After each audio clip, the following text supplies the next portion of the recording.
No one ever told you about the survival tricks that kept families alive when blizzards buried entire communities for weeks. These weren't reckless gambles. They were methods born from generations of learning in the deadliest cold on Earth. Here are 30 banned blizzard survival tricks scientists now say were genius. Snow cave shelters were the most reliable way to survive a blizzard when no building was within reach and wind chill could kill in minutes. Families across the northern plains learned to dig into deep snowdrifts, hollowing out chambers just large enough for a body to curl inside. The packed snow acted as insulation, trapping body heat and raising interior temperature to above freezing even when outside air dropped to 40 below. Hunters and mail carriers dug these with bare hands or a flat board, shaping a ventilation hole to prevent suffocation. Children in Minnesota were taught the technique in schoolhouses where teachers knew storms could strand students miles from home. The trick was counterintuitive, burying yourself in the very element trying to kill you. But snow holds trapped air pockets that slow heat loss. Military researchers confirmed what frontier families knew by instinct: a properly built snow cave means survival. The cattle huddle technique was a desperate but effective strategy used by ranchers caught in open prairie blizzards with no shelter in sight. When whiteout conditions made navigation impossible, stockmen drove cattle into a tight circle and crouched at the center, using the animal's body heat as a living furnace. A single cow generates enough warmth to heat a small room, and a herd pressed together raised temperatures inside the cluster by 20 degrees or more. Cowboys in Wyoming passed this down through generations, knowing pride had no place when survival meant crawling between livestock. The animals instinctively huddled during storms, so working with their behavior made it practical even in chaos. Ranchers surviving the blizzard of 1888 credited this method when winds hit 60 miles per hour. Scientists studying thermoregulation validated the principle. Grouped animals create microclimates that reduce exposure and heat loss. Newspaper insulation layers turned yesterday's headlines into life-saving warmth for families who couldn't afford proper winter gear. Across Appalachia and the northern plains, mothers stuffed newspapers between clothing layers, inside boots, and between blankets to create dead air spaces, trapping body heat. Paper fibers hold air pockets that slow heat transfer, functioning like insulation that cost nothing. During the Depression, mothers layered newsprint against children's chests before school in sub-zero cold. Hobos riding freight trains wrapped themselves in newspaper bundles, and rural carriers packed boots with paper before heading into storms. The technique went beyond clothing. Families nailed papers over window cracks, stuffed wall gaps, and packed pipes to prevent freezing. Scientists confirmed that layered newspaper performs surprisingly well as emergency insulation, rivaling some commercial materials in controlled tests. What looked like desperation was sound physics applied with whatever was available. Lard and grease skin coating horrified outsiders, but saved extremities from frostbite across generations of cold country families. Before venturing into storms, farmers coated exposed faces, ears, and hands with rendered animal fat, creating a waterproof barrier blocking wind and slowing heat loss. The practice had roots in indigenous knowledge shared with settlers who realized European clothing couldn't handle plains blizzards. Hog lard was the common choice since rural families rendered their own during fall butchering, though bear grease and tallow served when needed. Children heading to schoolhouses had cheeks smeared by mothers who knew frostbite claimed skin in minutes during whiteouts. The grease didn't stop cold entirely, but blocked wind's moisture wicking effect that accelerated heat loss from exposed flesh. Cold weather researchers confirmed fat barriers reduce evaporative cooling significantly, validating what prairie families practiced for generations without formal understanding. Hot stone bed warming was a nightly ritual in homes without central heating, where families heated large flat rocks by the fire and wrapped them in cloth before tucking them under blankets. The stones retained heat for hours, radiating warmth through nights when bedrooms dropped below freezing in poorly insulated cabins. Families in New England and Appalachia selected dense river stones that held heat longest, keeping favorites for years. Timing mattered. Stones pulled too early cooled before midnight, while overheated ones scorched fabric. Children slept with stones at their feet, and mothers placed them near infants to prevent the cold that claimed young lives every winter. During blizzards lasting days, when firewood had to be rationed, heated stones became essential survival tools rather than comforts. Researchers confirmed dense stone retains thermal energy efficiently, releasing it gradually through long nights. This was warmth you could literally hold in your hands. Whiskey-soaked wool socks sounded like superstition, but carried genuine survival logic now validated by science. Before heading into blizzards, experienced outdoorsmen dipped heavy wool socks in whiskey, believing the treatment prevented frostbite and kept circulation flowing. The practice was widespread among trappers and miners who spent days in deadly cold without modern gear. Alcohol lowered the freezing point of moisture in wool fibers, preventing ice crystal formation that damages tissue. The evaporating spirits created a warming sensation, encouraging blood flow to feet, the body part most vulnerable during prolonged cold exposure. Mothers in mining towns prepared whiskey socks for husbands heading into storms, and children's feet were treated with diluted spirits when temperatures plunged. Physiologists noted the freezing point depression effect is chemically sound, though they caution against drinking spirits since consumption accelerates heat loss from the core. Burying food in snowdrifts turned blizzards from threats into allies for families facing long winters without refrigeration. When storms buried homesteads, families packed meat, butter, and milk into containers and placed them deep in surrounding drifts, creating natural freezers at temperatures well below freezing. The practice was common across the northern plains where blizzards isolated families for weeks.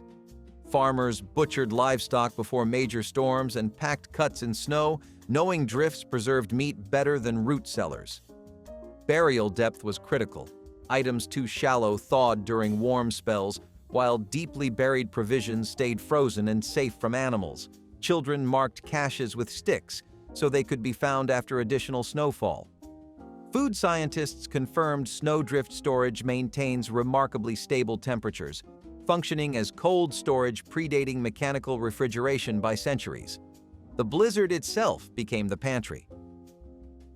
Burning dried manure for heat kept families alive on treeless plains, where firewood was non-existent and coal couldn't reach isolated homesteads during blizzards. Settlers in Kansas and the Dakotas collected buffalo chips and cow patties through summer, stacking them near sod houses for winter fuel. The dried dung burned slowly with steady heat that was surprisingly clean. Less smoke than green wood and enough warmth to keep small dwellings habitable during deadly storms. Pioneer women became experts at maintaining these fires, feeding fuel for consistent temperatures through blizzard nights. Children gathered chips in burlap sacks after school, and families measured winter readiness by dung pile size rather than wood pile.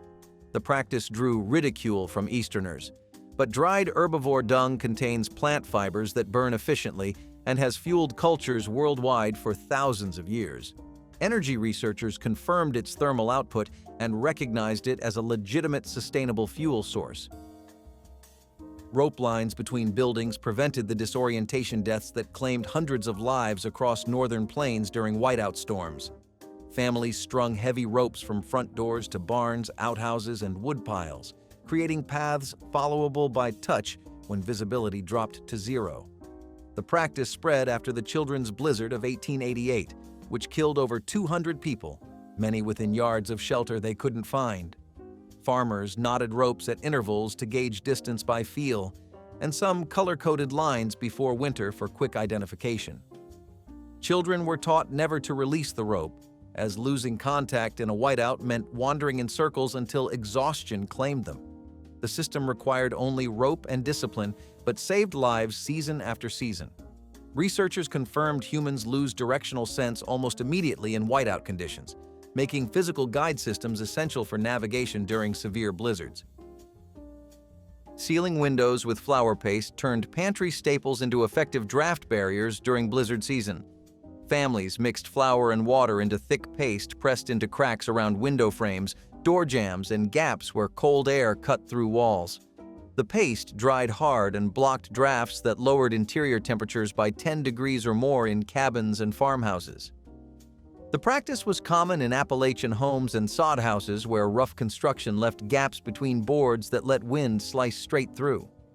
Mothers prepared paste each fall, teaching children to press it into every crack while still workable. During blizzards, sealed windows meant the difference between a survivable interior and one where water froze in buckets overnight. The paste cost almost nothing and was easy to remove in spring with warm water. Building scientists noted flour paste functions similarly to modern caulking, creating airtight seals that significantly reduce convective heat loss through structural gaps. Haystack windbreaks were a rancher's first defense when blizzards bore down on livestock and homesteads exposed to open prairie winds. Families positioned massive haystacks on the north and west sides of barns and homes, creating barriers that broke wind force before it reached structures. A well-placed haystack reduced wind speed by half on its lee side, lowering the chill that killed cattle and froze pipes. Ranchers in Nebraska spent autumn stacking hay strategically, treating placement as seriously as building walls. The stacks served double duty: wind protection during storms and emergency feed when snow buried pastures. Children helped shape stacks under father's direction, learning wind patterns by watching grass bend and snow drift.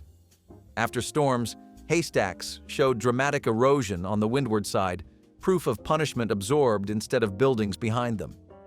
Meteorologists confirmed solid barriers create protected zones extending several times their height downwind.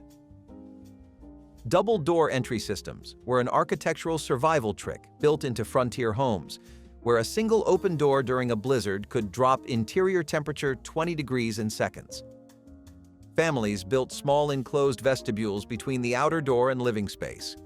You opened the outer door, stepped into the buffer, closed it, then opened the inner door, preventing wind from blasting into heated rooms and snow from being driven inside.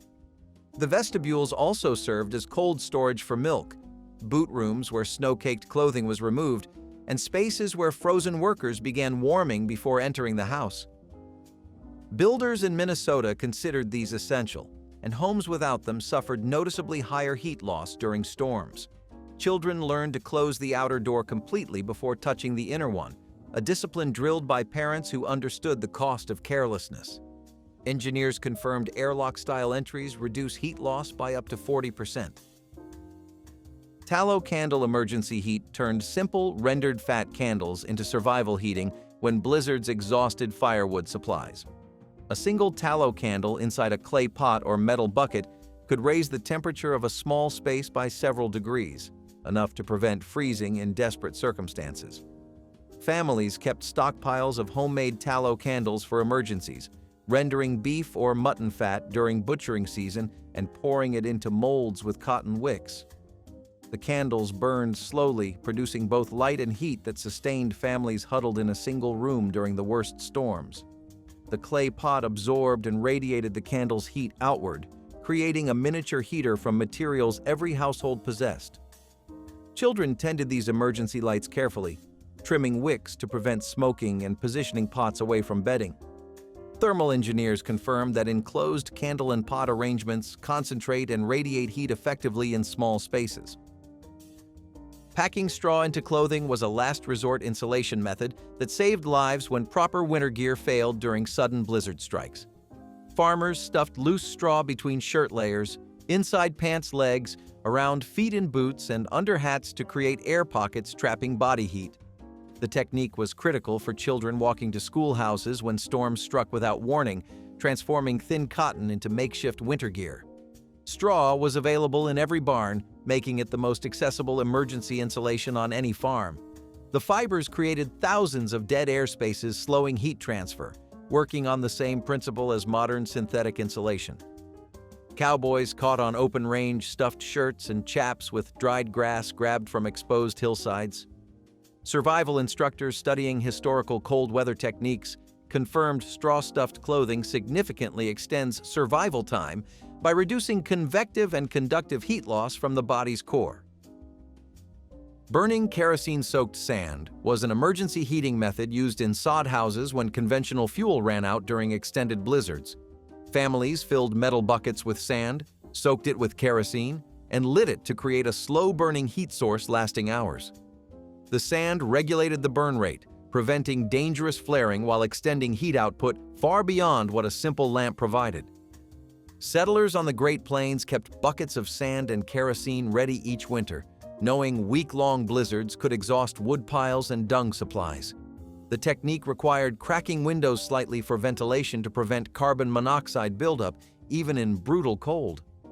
Children were kept away from the burning sand, but watched mothers tend improvised heaters through dark nights.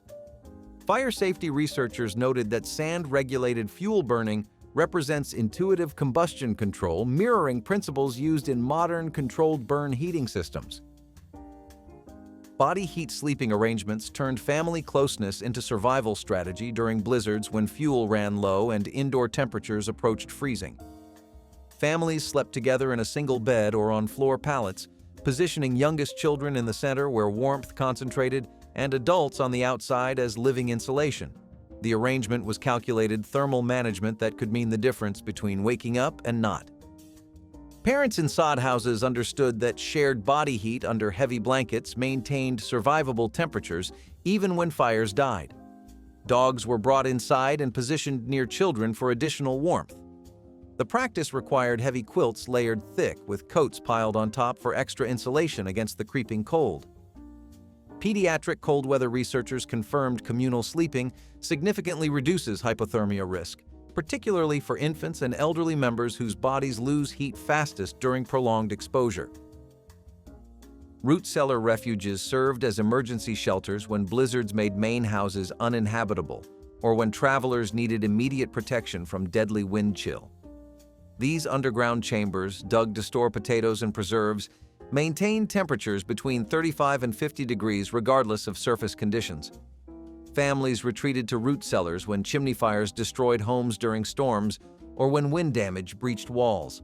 The surrounding earth provided insulation no above-ground structure could match, keeping occupants above freezing during the most extreme blizzards. Some families built cellars with sleeping platforms and emergency supplies, recognizing their shelter potential beyond food storage. The air inside was still and calm while winds raged above, creating contrasts children remembered for decades. Geothermal engineers confirmed properly constructed root cellars maintain remarkably consistent temperatures year-round, making them effective emergency shelters during extreme weather. Vinegar-soaked cloth face masks were a frontier remedy for surviving the searing cold air that burned lungs during blizzard exposure. Breathing air at -30 degrees damaged lung tissue and triggered spasms, leaving victims gasping and disoriented. Families discovered that tying vinegar-dampened cloth over nose and mouth created a warming filter that tempered incoming air before reaching lungs. The vinegar prevented cloth from freezing solid as quickly as water-dampened fabric, keeping the mask functional longer in extreme cold. Trappers and mail carriers across northern territories carried vinegar-soaked bandanas tied across faces before heading into storms. Children walking to school were masked by mothers who understood cold air triggered dangerous breathing difficulties in young lungs. Pulmonary researchers confirmed any barrier-warming incoming air reduces airway damage, and vinegar's lower freezing point extends mask effectiveness in extreme temperatures. Banking houses with snow was a winterization technique where families piled snow against exterior walls to create insulating barriers against blizzard winds. The practice seemed contradictory, surrounding your home with the frozen enemy, but packed snow blocked wind from reaching walls and created dead air spaces, slowing heat loss dramatically. Families in the Dakotas and Minnesota began banking after the first heavy snowfall, packing drifts tight against foundations until walls were buried to window height. Children helped shovel while parents directed placement, ensuring even coverage without blocking doors. The banked snow also prevented frozen pipes by insulating foundations where water lines ran near the exterior. Come spring, families let the banking melt naturally. Building scientists confirmed significant heat loss reductions through snow-banked walls, validating a technique that turned winter's weapon into a shield against its own fury. Heated brick-foot warmers were essential equipment for winter journeys by wagon or sleigh, preventing frostbite that claimed toes during hours of motionless travel through blizzard conditions. Families heated clay bricks in the fireplace until almost too hot to handle, wrapped them in flannel, and placed them on wagon floorboards where passengers rested their feet. The dense brick retained heat for hours, radiating warmth upward through boots during long rides to town, church, or neighboring farms. Every household kept bricks near the hearth during winter, ready for heating when travel was necessary. Children fought for position nearest warm bricks during family rides, and mothers packed extras around infants in baskets. The bricks also served as bedroom warmers at night, with better heat retention than stones due to their density and uniform shape. This was survival equipment disguised as simple masonry, proof that the most effective tools were often the most ordinary. Smoking meat before storms was a race against time that turned approaching blizzards into a preservation deadline every frontier family understood. When weather signs pointed toward extended storms, families rushed to smoke whatever fresh meat they had before it spoiled in fluctuating temperatures. Smokehouses were small structures where cuts of pork, venison, and beef hung over smoldering hardwood for days, smoke penetrating deep into flesh and creating a barrier against bacteria. The process required constant attention. Too much heat cooked the meat, too little let it spoil. Wrong wood gave bitter flavors. Children fed smokers with hickory chips while adults trimmed and hung cuts. Properly smoked meat lasted months without refrigeration, providing protein through the longest sieges. Food scientists confirmed smoke's antimicrobial compounds create genuine protection against spoilage. Pine needle tea for scurvy prevention was a wilderness remedy keeping frontier families healthy when blizzards cut off fresh fruits and vegetables for months. Fresh needles steeped in boiling water created a sharp, resinous tea packed with vitamin C, the nutrient whose absence caused bleeding gums, loose teeth, and death. Indigenous peoples taught settlers this technique, and mountain families brewed it regularly through winter when nothing green grew. The tea tasted strong and piney, not pleasant, but families drank it knowing the alternative was worse. Mothers brewed pots each morning during storms, ensuring children received doses before anything else. Needles were gathered in fall and dried for winter, though fresh ones from nearby trees worked when supplies ran low. Nutritional researchers confirmed pine needle tea contains significant vitamin C, validating centuries of traditional use. Trenching around foundations was a pre-blizzard ritual protecting homes from devastating water damage that followed every major thaw. Families dug shallow trenches around house foundations before winter, creating drainage channels directing snowmelt away from walls and crawl spaces. Without trenching, melting snow pooled against foundations, seeped through cracks, flooded cellars, and weakened wooden beams holding homes together. The trenches were simple, 6 inches deep and angled downhill, but required maintenance as ice and debris blocked channels.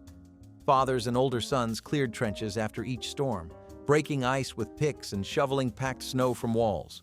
The practice was universal across northern plains where spring flooding destroyed more homes than blizzards themselves. Civil engineers confirmed proper drainage trenching reduces water infiltration significantly, protecting structural integrity through freeze-thaw cycles. Sourdough starter as emergency bread kept families fed when blizzards lasted weeks, and commercial yeast was months away by wagon. Every frontier kitchen maintained a living culture, a bubbling jar of fermented flour and water serving as leavening agent and nutritional supplement. When storms sealed families inside, the starter produced fresh bread from nothing but pantry staples. Mothers fed starters daily, keeping cultures alive for years and passing them between generations like heirlooms. Fermentation broke down grain proteins and created B vitamins that straight flour couldn't provide. Children learned to judge readiness by smell and bubble activity, skills passed through demonstration. A healthy starter produced a loaf every day indefinitely, requiring only flour, water, and salt. Microbiologists confirmed sourdough cultures create genuine nutritional enhancements while preserving bread longer than commercial yeast versions. Hanging quilts over doorways was a heat conservation trick that divided freezing homes into manageable zones when fuel couldn't heat entire structures. Families hung heavy quilts across door frames and stairwells to trap heat where the family gathered, abandoning unused spaces to cold. A single quilt reduced airflow between rooms dramatically, allowing small fires to maintain livable temperatures in one area rather than losing heat to empty bedrooms. The practice turned large, drafty farmhouses into efficient survival spaces. Kitchen and main rooms stayed warm while everything else froze. Mothers selected thickest quilts for doorway duty, sometimes doubling them for extra insulation. Children helped hang and adjust barriers, learning to move quickly through quilted doorways to minimize heat escape.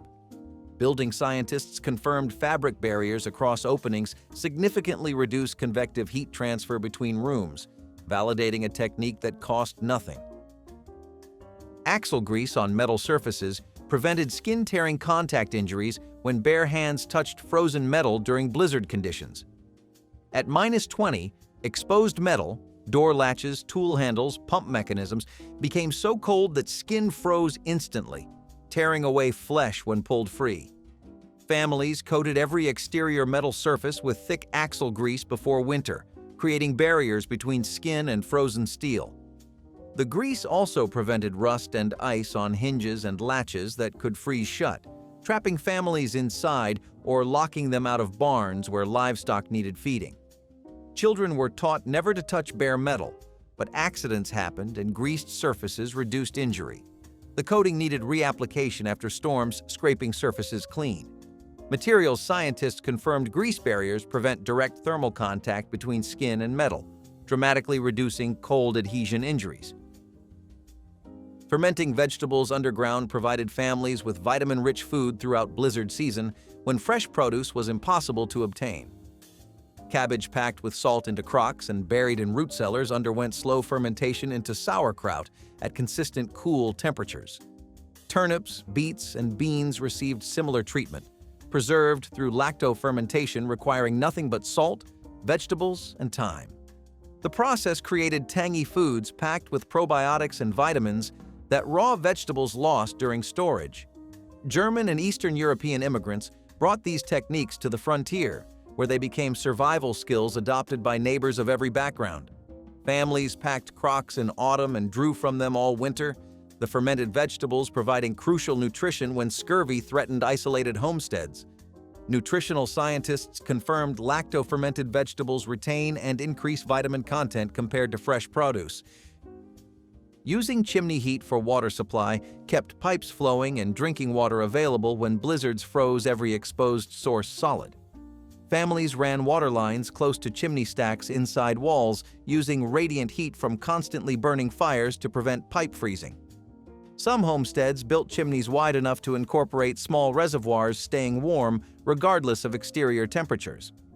The technique required careful construction. Pipes too close overheated, too far still froze, but properly positioned systems functioned through the worst storms. Families without piped water kept buckets near the hearth, melting snow for drinking and cooking when wells froze over. Children carried snow inside throughout storm days, maintaining water supply through steady effort. Mechanical engineers studying historical heating confirmed chimney-adjacent water routing represents sound thermal engineering that kept households functioning during extended winter isolation. Signal fires and smoke codes were communication lifelines connecting isolated homesteads when blizzards cut telegraph lines and buried roads under drifts. Families established prearranged smoke signals with neighbors, specific patterns indicating distress, need for supplies, or confirmation of survival. Thick black smoke from wet wood meant emergency. Steady white smoke meant all was well. Two fires burning simultaneously meant medical help was needed. These codes were established each autumn at community gatherings where families confirmed meanings and practiced identification from distance. Children watched for neighbor signals from windows during storms, reporting sightings to parents who decided whether rescue was possible. The system was imperfect. Wind obscured signals during the worst storms, but it provided comfort knowing communication existed. Emergency researchers noted visual signaling represents humanity's oldest distance communication. Storing body heat with heated salt bags was a portable warming technique outperforming every other method available to frontier families during blizzard emergencies. Coarse salt heated in iron pans was poured into cloth bags sewn from heavy canvas and placed against the body under clothing or tucked into bedding. Salt retained heat far longer than water bottles or stones because of its high specific heat capacity, a property families discovered through experience long before scientists measured it. The bags conformed to body contours, delivering warmth exactly where needed against chests, stomachs, or feet. Mothers prepared salt bags for children before school journeys and for husbands heading to barns during storms. The salt could be reheated endlessly without degrading, making it the most reusable warming tool available. Thermodynamics researchers confirmed heated salt's superior retention, recognizing frontier families' intuitive grasp of specific heat. Green bean croquettes brought new life to leftover vegetables, turning them into crispy patties that satisfied even the pickiest eaters. Cooked green beans were mashed with breadcrumbs, a beaten egg, and a sprinkle of herbs, then shaped into small rounds and pan-fried until golden on the outside and soft within. This dish allowed thrifty homemakers to stretch a handful of beans into a full meal, pairing perfectly with a dollop of ketchup or a simple white sauce. Children loved the crunch, and parents appreciated the low cost and quick preparation time. Green bean croquettes also demonstrated the growing influence of European cooking techniques in American kitchens, where frying and breadcrumb coatings were becoming increasingly popular. Served alongside a salad or a scoop of mashed potatoes, they brought variety and texture to the dinner table without adding strain to the grocery budget. Their lasting charm lies in the way they prove that even the simplest leftovers can be turned into something special when treated with care and creativity. Carrot and raisin salad brought color and sweetness to Thanksgiving tables without requiring expensive ingredients or complicated preparation that strained budgets. Carrots were peeled and grated by hand using box graters, creating thin shreds that mixed easily with plump raisins that had been soaked briefly in warm water to soften them. The dressing was simply mayonnaise, thinned with a little vinegar and sugar, coating the carrots until they glistened orange and inviting in serving bowls. Some cooks added shredded cabbage to stretch the salad further, while others included chopped celery for additional crunch and volume. The result was sweet, tangy, and refreshing, providing textural contrast to heavier holiday foods while adding vitamins that struggling families needed. Children particularly loved this salad because the raisins offered little bursts of candy-like sweetness hidden among the vegetables. A pound of carrots and small box of raisins created enough salad for 12 people. Rice pudding turned leftover rice into creamy Christmas comfort that satisfied both children and adults with its gentle sweetness. Cooked rice was combined with milk, sugar, eggs, and vanilla, then baked slowly until the custard set and a golden skin formed on top. Raisins plumped in the warm mixture, becoming soft bursts of sweetness in every spoonful. The pudding could be served warm from the oven or chilled overnight, becoming even creamier as it rested. Cinnamon or nutmeg dusted on top added holiday fragrance without adding cost. Families who always had rice in the pantry found this dessert endlessly adaptable, using whatever milk was available and adjusting sweetness to taste. The slow baking filled homes with warmth during cold December evenings. Rice pudding proved that the simplest ingredients, treated with patience and care, could create something children requested again and again throughout the season. Tomato custard casserole turned two everyday items, canned tomatoes and eggs, into a richly flavored dinner that captured the resourcefulness of the 1960s. The eggs were whisked with milk and a pinch of sugar before being poured over chopped tomatoes and breadcrumbs, then baked until the custard set and the top turned slightly caramelized. This casserole provided protein, vitamins, and comfort all in one dish without requiring expensive meats or elaborate preparation. Many families served it with buttered toast or a simple green salad, letting the natural acidity of the tomatoes balance the creamy custard. The recipe became a reliable weeknight option because it used inexpensive pantry staples that were always on hand. Its smooth texture and gentle sweetness made it appealing to children, while adults appreciated the subtle complexity that developed as the tomatoes baked. This unassuming casserole is a testament to how mid-century cooks could transform basic ingredients into something hearty, nourishing, and surprisingly elegant with little more than patience and a hot oven. Green bean vinaigrette replaced expensive green bean casserole on budget-conscious Thanksgiving tables, using simple garden vegetables and pantry staples instead of costly cream and canned soup that strained budgets. Fresh or canned green beans were drained thoroughly and arranged attractively in serving dishes, then dressed generously with a mixture of vinegar, sugar, and salad oil, whisked together with salt and pepper until well blended. Thinly sliced onions were scattered over the top, their sharp flavor mellowing slightly in the acidic dressing as it sat. The result was bright, tangy, and refreshing, cutting through the richness of heavier holiday foods while providing vegetables that families needed for balanced nutrition. The dish could be served cold or at room temperature, eliminating the need for precious oven space or last-minute preparation during the busy holiday cooking rush. A pound of beans dressed with a quarter cup of vinaigrette fed 8 to 10 people as a substantial side dish. Chocolate gravy over biscuits brought Southern breakfast tradition to the Christmas dessert table, stretching cocoa and sugar into something that tasted far richer than its humble origins. The gravy was made by cooking cocoa powder, sugar, flour, and milk together until thickened into a glossy, pourable sauce. Hot biscuits, split open and waiting, soaked up the warm chocolate until they became soft, almost pudding-like beneath their crusty tops. The combination cost pennies yet delivered chocolate satisfaction that expensive cakes could not surpass. Children would eat 3 or 4 biscuits drowning in gravy, their faces smeared with chocolate and happiness. Families stretched the recipe further by using leftover biscuits from breakfast, ensuring nothing went to waste. The gravy could be made in minutes, perfect for Christmas morning when other demands competed for attention. Chocolate gravy proved that poverty and pleasure were not opposites but partners. Stuffed tomato boats floated right into many mid-century cookbooks as a budget-friendly way to transform fresh produce into a satisfying dinner.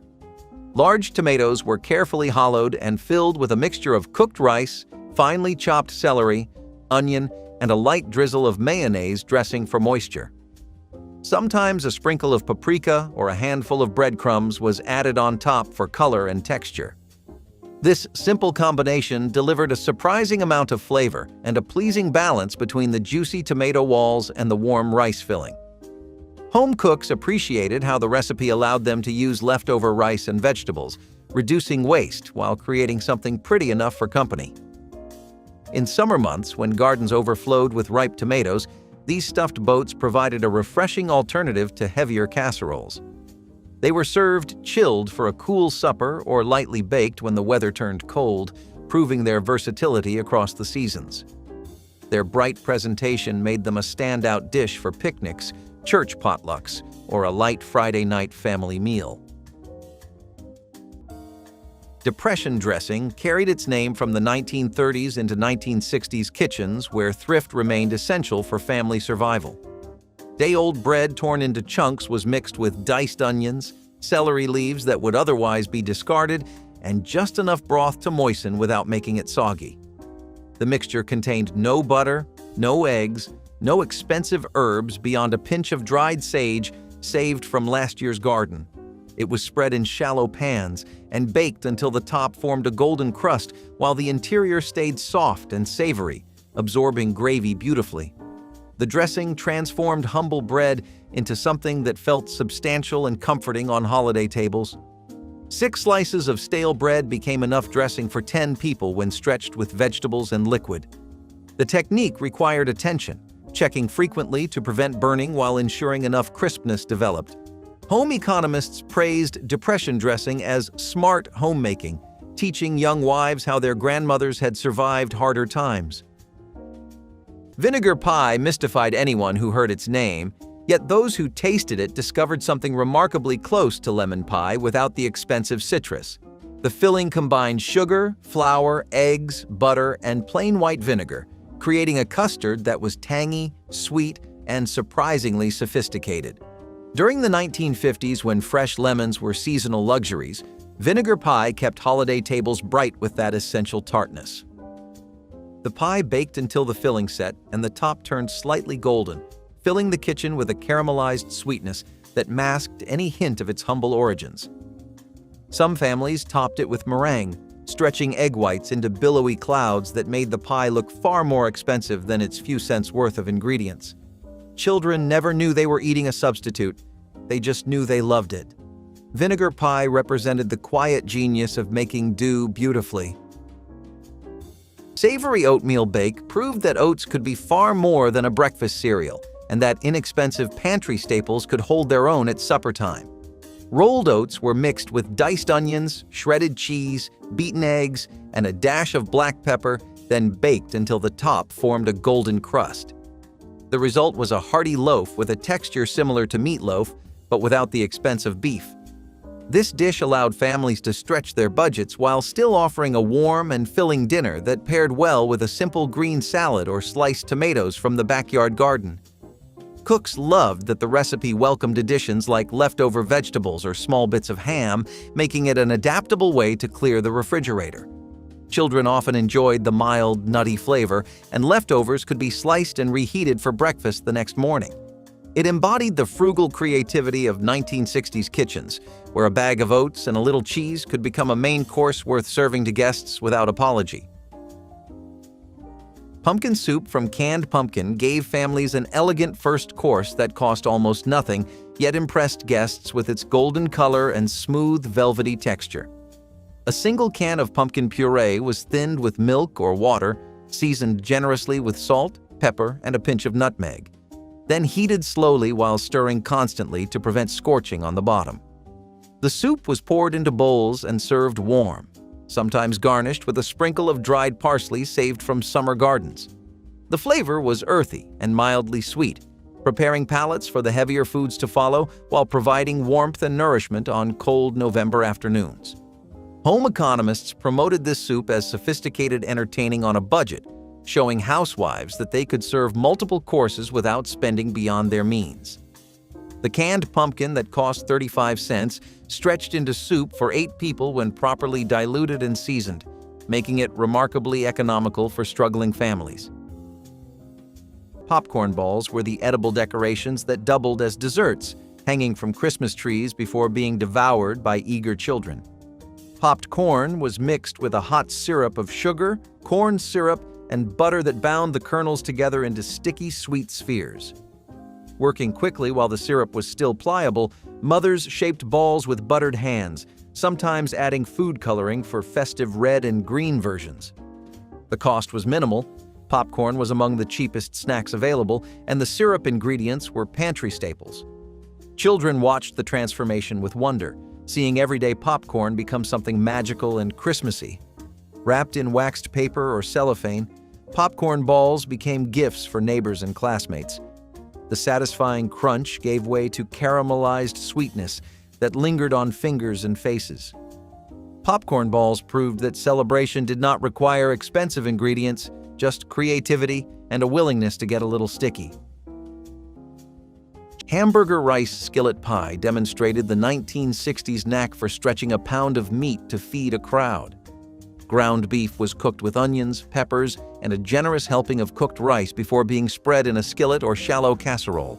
A biscuit dough topping, brushed with milk for shine, transformed the humble filling into a pie that looked more luxurious than its ingredients suggested. By combining inexpensive rice with a small amount of meat, families could create a dish that was both hearty and economical, perfect for busy weeknights.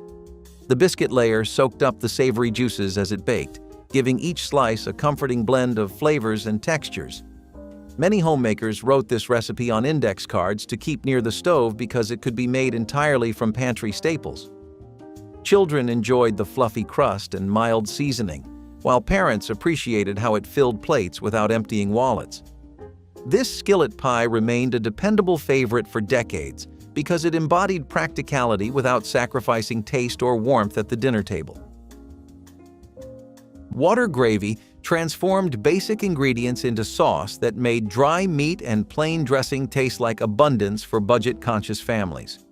The technique started with whatever fat was available, usually bacon grease or meat drippings, heated in cast iron until shimmering and ready. Flour was whisked in slowly, creating a roux that cooked until golden and nutty smelling, the foundation of all good gravy. Then came water, added gradually while stirring constantly to prevent lumps from forming, along with salt, pepper, and sometimes a splash of kitchen bouquet for deeper color and flavor. The gravy simmered until it thickened enough to coat the back of a spoon, becoming smooth and rich despite containing no stock, no wine, no cream. Families poured it generously over everything on their plates, the hot sauce bringing moisture and flavor to economical foods that needed help. Cookbook authors acknowledged that while broth made better gravy, water gravy kept families fed when resources ran low during difficult times. Bread pudding transformed stale loaves into Christmas comfort, turning what would have been waste into one of the most beloved desserts of the era. Thrifty housewives saved bread heels and dried slices throughout the week, knowing Sunday's pudding depended on their frugality. The bread was torn into pieces, soaked in a custard of eggs, milk, sugar, and vanilla, then baked until golden and puffed. Raisins or dried fruit added sweetness when available, while cinnamon and nutmeg made the kitchen smell like the holidays. The custard transformed dry bread into something almost magical, creamy in the center with crispy edges that everyone fought over. A simple sauce of butter, sugar, and vanilla, or whiskey for the adults, turned humble ingredients into celebration.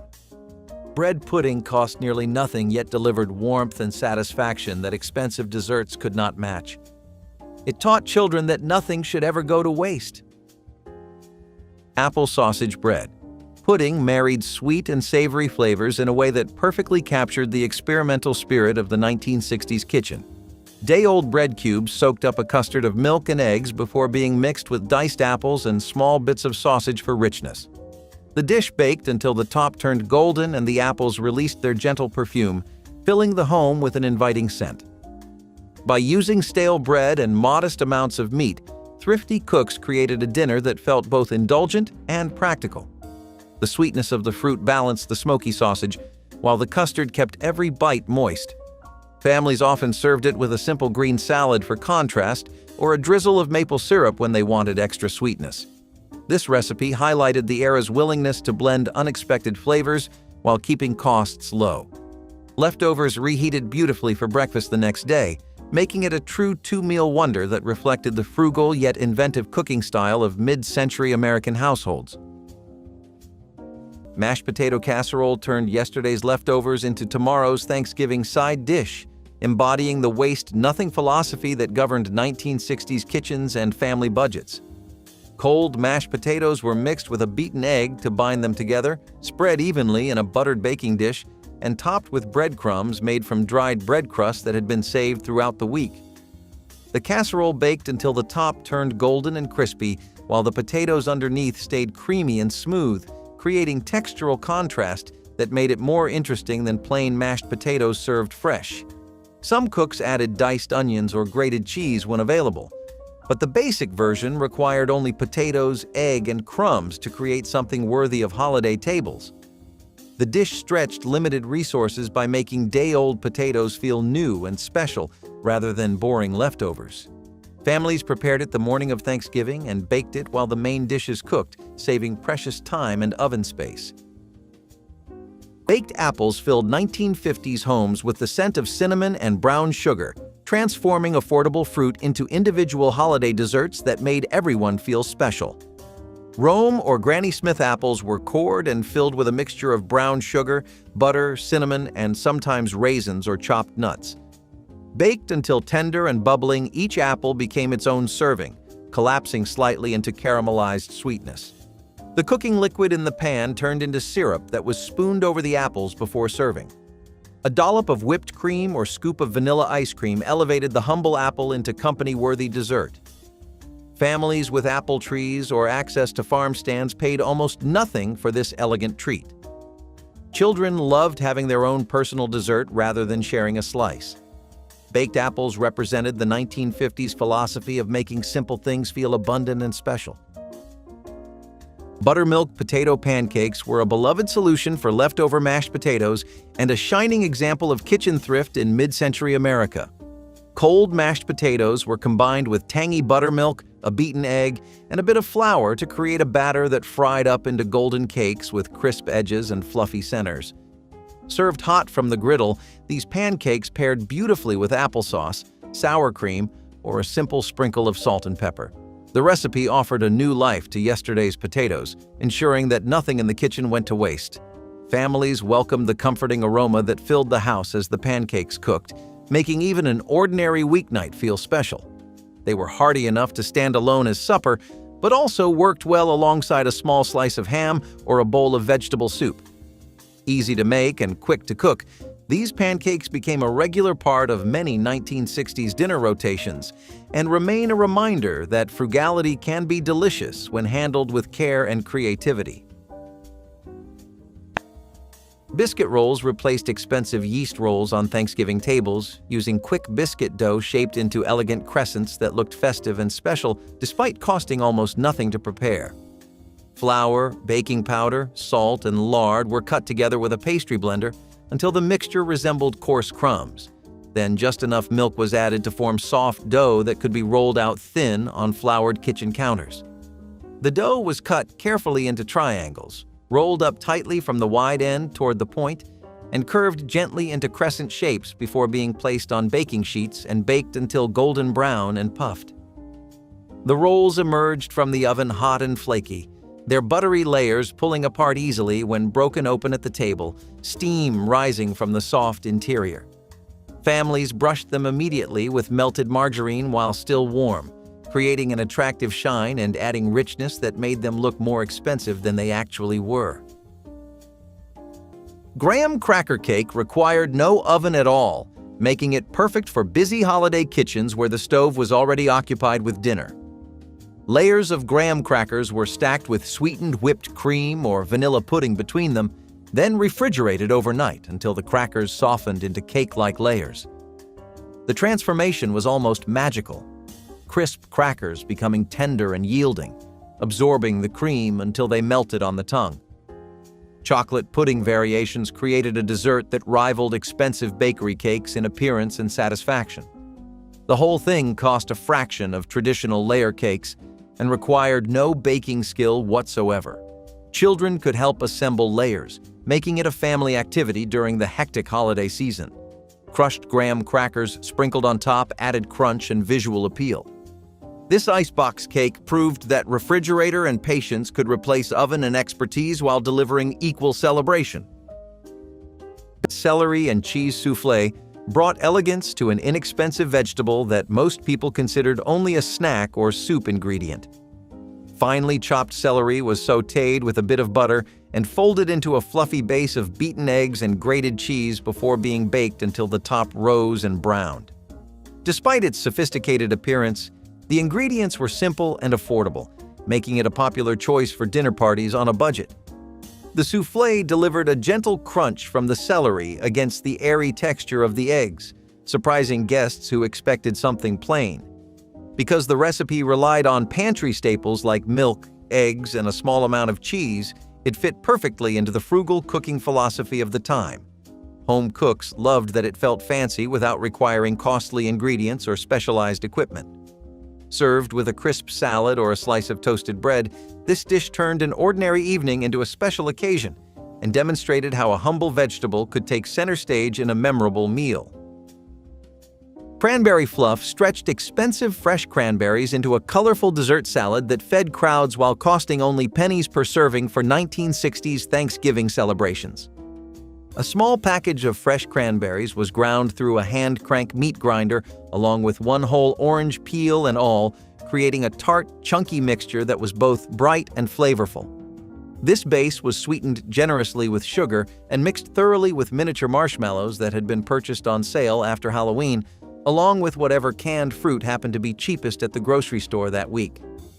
The mixture was folded together gently and chilled overnight in the refrigerator, allowing the flavors to meld together while the marshmallows softened into the cranberry mixture, creating a fluffy, cloud-like texture.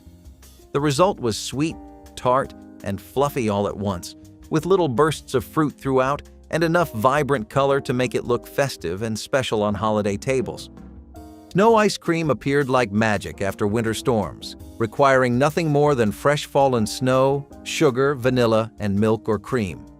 Children would rush outside with large bowls to gather clean snow, while mothers prepared the simple mixture inside the warm kitchen. The snow was folded gently into sweetened vanilla milk, creating instant soft serve that tasted like frozen wonder and winter itself. The dessert cost essentially nothing and could only be made during those special snowy days, making it feel even more precious and exciting. Families developed their own secret recipes, some adding cocoa for chocolate snow cream or canned fruit for fruity variations. The ice cream had to be eaten immediately before it melted, creating a flurry of happy spoons and sticky faces around the kitchen table. Snow ice cream connected children to the weather and the season in ways store-bought treats never could. Cornflake-crusted fish squares were a playful answer to the challenge of making inexpensive whitefish appealing to the whole family. Thin fillets of cod or haddock were cut into squares, dipped in milk and egg, and coated with crushed cornflakes left over from breakfast. Baking or frying turned the cereal coating into a crisp, golden crust that sealed in moisture and added a gentle sweetness. This recipe allowed households to use affordable frozen fish while giving it a texture reminiscent of more expensive fried seafood. Children found the crunchy coating irresistible, and parents enjoyed how quickly the dish came together on busy weeknights. The cornflakes acted as an economical substitute for breadcrumbs and made use of pantry items that might otherwise go stale. Served with a squeeze of lemon or a side of tartar sauce, these fish squares brought a fun and frugal twist to the dinner table, showing the inventive spirit of 1960s cooking where nothing in the kitchen ever went to waste. Sweet potato pudding transformed the year's cheapest and most abundant vegetable into Thanksgiving dessert that satisfied sweet cravings without requiring expensive sugar or fancy ingredients that strained family budgets. Boiled sweet potatoes were mashed until completely smooth and mixed thoroughly with beaten eggs, a small amount of sugar or molasses for sweetness, ground cinnamon for warmth, and enough milk to create a pudding consistency that would set properly when baked. The mixture was poured carefully into buttered baking dishes and baked in moderate ovens until set firm and lightly browned on top, filling kitchens throughout the neighborhood with the spicy sweetness of cinnamon and caramelizing sugars. The pudding could be served warm, straight from the oven, or cooled and served cold the next day, either plain or topped with a small dollop of whipped cream if the budget allowed such luxury. Sweet potatoes cost only pennies per pound in the 1960s markets. Pea and egg salad plate was a thrifty supper that turned humble staples into a refreshing main dish for a warm evening. Canned peas were drained and chilled before being folded with chopped hard-boiled eggs, diced celery, and a splash of mild vinegar dressing. A pinch of dry mustard or a spoon of mayonnaise added just enough richness to bind everything together while still keeping the cost low. Served on crisp lettuce leaves or alongside sliced tomatoes from the backyard garden, it provided protein and texture without any need for meat. Home cooks loved how quickly it came together using pantry items that were inexpensive and easy to find year-round. Children enjoyed the gentle sweetness of the peas, while adults appreciated the subtle tang from the dressing. This simple combination was light enough for summertime, but filling enough to carry a family through a busy evening, reflecting the practical yet creative spirit of mid-century kitchens, where canned vegetables and eggs formed the backbone of many dependable weeknight meals. Cabbage slaw with boiled dressing provided crisp, tangy freshness on Thanksgiving tables when lettuce was expensive or unavailable during November's cold weather months. A head of cabbage was shredded finely by hand using sharp knives or box graters, creating thin strips that filled large bowls generously. The boiled dressing was made by cooking together vinegar, sugar, a beaten egg, and a little flour until thickened and smooth, then cooling it before tossing with the raw cabbage. Some cooks added grated carrots or chopped apples when available, stretching the slaw further while adding color and nutrition. The result was crunchy, sweet-sour, and refreshing, providing textural contrast to soft, rich holiday foods. A single head of cabbage cost less than 20 cents and made enough slaw to feed 12 people when dressed properly. The boiled dressing used less oil than mayonnaise-based versions, saving money while still providing creamy coating. Raisin rice. Pilaf proved that a meatless dinner could still feel special and satisfying when handled with care. White rice was simmered slowly with a bit of butter until each grain was tender, then tossed with plump raisins that had been soaked in warm water to bring out their natural sweetness. A pinch of cinnamon or nutmeg added gentle spice, turning plain rice into a fragrant dish that filled the kitchen with an inviting aroma. Many 1960s households served this pilaf as a main course on nights when meat was too expensive, or saved it for church suppers where a simple vegetarian option was welcome. It paired beautifully with a crisp green salad or a side of baked apples, creating a balanced meal from inexpensive ingredients. Leftovers reheated well for breakfast with a drizzle of honey or a splash of milk. The dish showed how a few pantry staples could stretch a grocery budget and proved that even the simplest ingredients could deliver comfort and a hint of elegance at the dinner table. Cornstarch pudding was the blank canvas of 1950s desserts, a simple vanilla base that could become anything a creative cook imagined. Cornstarch, sugar, milk, and vanilla cooked together until thickened into silky pudding that cost mere pennies per serving. Chocolate versions added cocoa powder, butterscotch used brown sugar and butter, and banana pudding layered the vanilla base with sliced fruit and wafers. The pudding could be served warm in bowls or chilled until firm and sliceable. Families who could not afford expensive bakery items found that cornstarch pudding satisfied sweet cravings just as well. Children loved watching the thin milk transform into thick, glossy pudding right before their eyes. Topped with whipped cream or crushed cookies, it looked as impressive as any restaurant dessert. Cornstarch pudding represented the 1950s mastery of making something from almost nothing.